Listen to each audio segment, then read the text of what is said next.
কিন্তু অবাক করা বিষয় হচ্ছে আমরা আজও জানি না আমাদের আল্লামার মৃত্যু কি স্বাভাবিক হয়েছে নাকি এটা পরিকল্পিত মেডিকেল কিলিং ছিল। এই রিপোর্ট গণমানুষের কাছে প্রচার করে জানাতে হবে। এই দাবির সাথে কি সবাই আপনারা একমত? কারা কারা একমত হাত তুলে দেখান।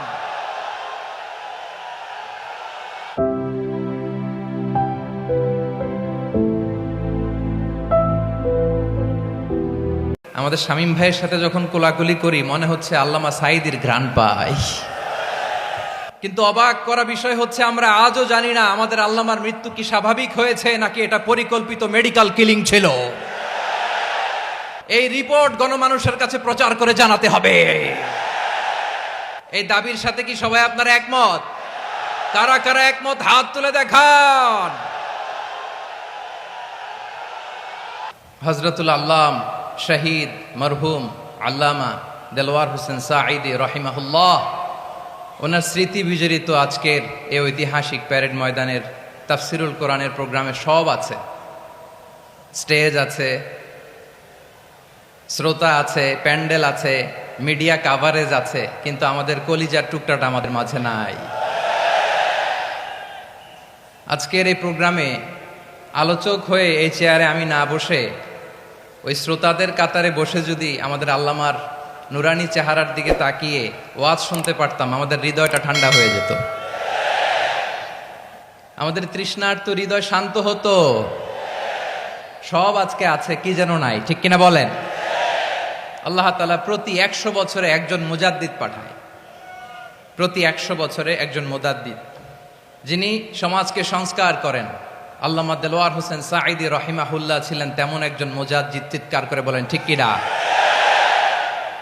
উনি শিরক বিদআতের আস্তানাকে তছনছ করে দিয়েছেন, তাওহীদের বাণীকে সমুন্নত করেছেন, গণমানুষের কাছে তাফসিরুল কোরআনকে জনপ্রিয় করেছেন।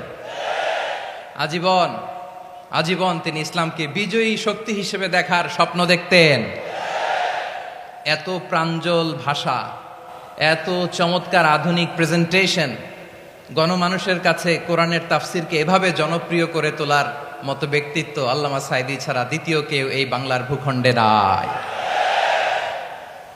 এই যে তাফসিরুল কোরআন, এই যে টার্মিনোলজি, এই টার্মটাই উনি আসলে জনপ্রিয় করেছেন। আমরা আগে জানতাম না যে এভাবে তাফসির করা যায়, এভাবে scientific indications of the Holi কোরআনকে মানুষের কাছে পেশ করা যায়, এভাবে এত জীবন ঘনিষ্ঠ করে, এত ইন্টারেক্টিভ করে কোরআনের কথাগুলো মানুষের কাছে উপস্থাপন করা যায়। উনি অন্যায়ের বিরুদ্ধে সবসময় সোচ্চার ছিলেন, প্রতিবাদী কণ্ঠস্বর ছিলেন। ওনার আলোচনা শুনলে দেহের রক্ত টকবক করে ফুটতে থাকতো। আল্লাহু আকবার, আল্লাহু আকবার, আল্লাহু আকবার। He was a strong mouthpiece of Islamic revivalism. Islamic জাগরণের স্ট্রং মাউথপিস ছিলেন আল্লামা সাঈদী রাহিমাহুল্লাহ। অনেক দোয়া পেয়েছেন, আমরা পড়েছি, এমন জীবন তুমি করিবে গঠন, মরণে হাসিবে তুমি, কাঁদিবে ভুবন। গোটা বিশ্বকে তিনি কাঁদিয়েছেন। আল্লামা যখন ইন্তেকাল করলেন, আমি তখন মালয়েশিয়া থেকে যুক্তরাষ্ট্রে একটা কনফারেন্সে যোগ দিতে যাচ্ছি, কাতার এয়ারলাইন্সে। মালয়েশিয়া থেকে দোহাতে নামলাম। দোহায় যখন আমার ট্রানজিট, তখন শুনতে পেলাম যে আল্লামা বিদায় নিয়েছেন। সোশ্যাল মিডিয়ায় শুনে বিশ্বাস করতে পারলাম না। মুহূর্তের মধ্যেই মাসুদ সাঈদী ভাইকে মেসেজ করলাম, উনি কোনো উত্তর দিতে পারলেন না। মাসুদ ভাইয়ের সাথে যখন কোলাকুলি করি, আমাদের শামীম ভাইয়ের সাথে যখন কোলাকুলি করি, মনে হচ্ছে আল্লামা সাঈদীর ঘ্রাণ পাই। শরীরটা লিটারালি কাঁপছিল, নিজেকে মানাতে পারছিলাম না, বিশ্বাস করতে পারছিলাম না যে আসলে আল্লামা বিদায় নিয়েছেন। ইন দ্য মিন টাইম আমার সেকেন্ড ফ্লাইট দোহা টু নিউ ইয়র্ক, 12 ঘন্টার ফ্লাইটে উঠলাম, ইন্টারনেট থেকে বিচ্ছিন্ন হলাম। নামার পরে শুনলাম আল্লাহু আকবার, যেখানে ওনাকে কবরস্থ করার কথা ছিল সেখানেও কবর দিতে দেয়া হয় নাই। ছবিগুলো দেখতে লাগলাম, হাসিমাখা মুখ, হাসিমাখা নিথর দেহটা, মরণে হাসিবে তুমি, কাঁদিবে ভুবন।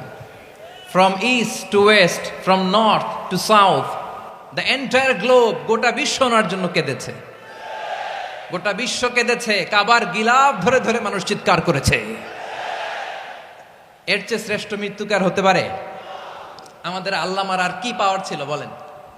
আর কি পাওয়ার ছিল?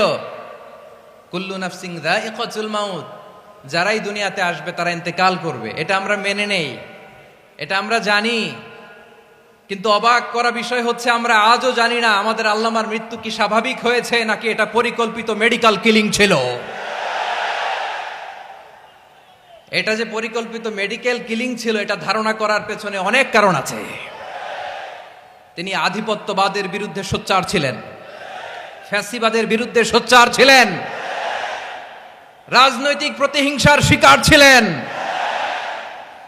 এজন্য এটা মেডিকেল কিলিং হতে পারে এ ধারণা আমরা করতেই পারি। আওয়াজ করে বলেন ঠিক কি না? যেই সময়টা আমরা কাটাচ্ছি এত সুন্দর সময় বাংলাদেশ আর পাবে না। আমাদের জন্মের পর থেকে এরকম চমৎকার সময় আমরা পাই নাই।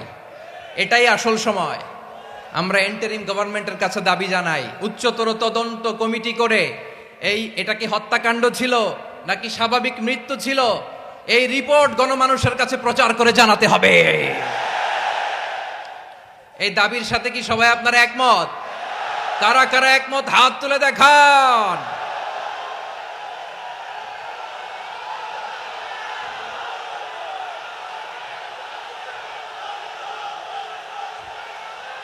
আমার প্রিয় ভাইয়েরা, প্রিয় চট্টলাবাসী, আল্লাহ তাআলা তার এই মুখলেস গোলামকে তার জান্নাতুল ফেরদাউসের মেহমান হিসেবে কবুল করুক, তার জীবনের সকল খেদমাগুলোকে কবুল করুক, জান্নাতুল ফেরদাউসের আলা মাকামে তাকে মেহমান হিসেবে কবুল করুক। আল্লামা শহীদ দেলোয়ার হোসেন সাঈদ রাহিমাহুল্লাহ, উনি ছাড়াও এই ঐতিহাসিক ময়দানে কথা বলেছেন আল্লামা লুৎফুর রহমান রাহিমাহুল্লাহ। চলে গিয়েছেন আমাদেরকে ছেড়ে। তিনি বলতেন, ইনশাআল্লাহ মিজান আবার আসবে। হুজুর আমি তো আসলাম, আপনি তো আমাদেরকে ছেড়ে চলে গেলেন। আল্লাহু আকবার, আল্লাহু আকবার, আল্লাহু আকবার।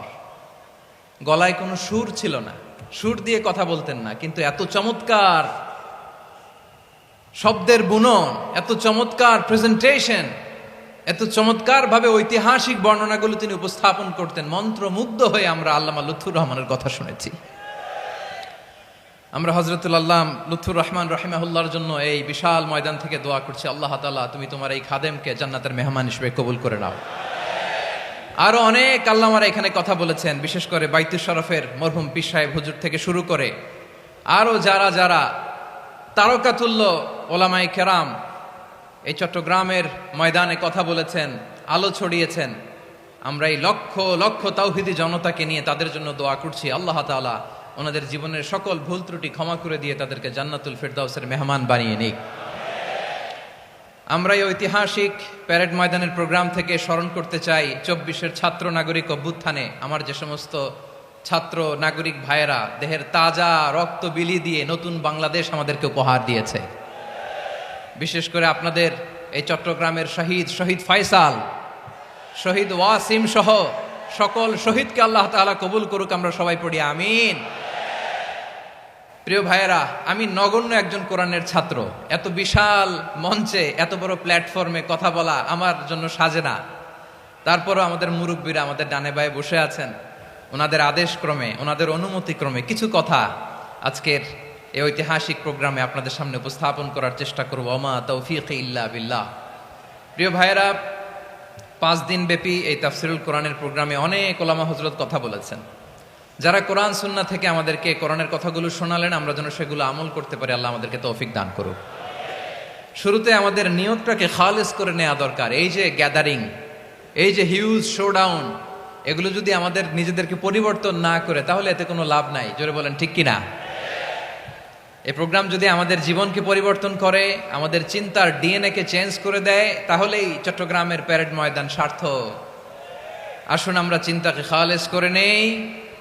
আমরা সবাই নিয়ত করি যে যতটুকু কথা আমরা কোরআনের আলোকে শুনবো, আমলের নিয়তে শুনবো ইনশাআল্লাহ। বলেন সবাই।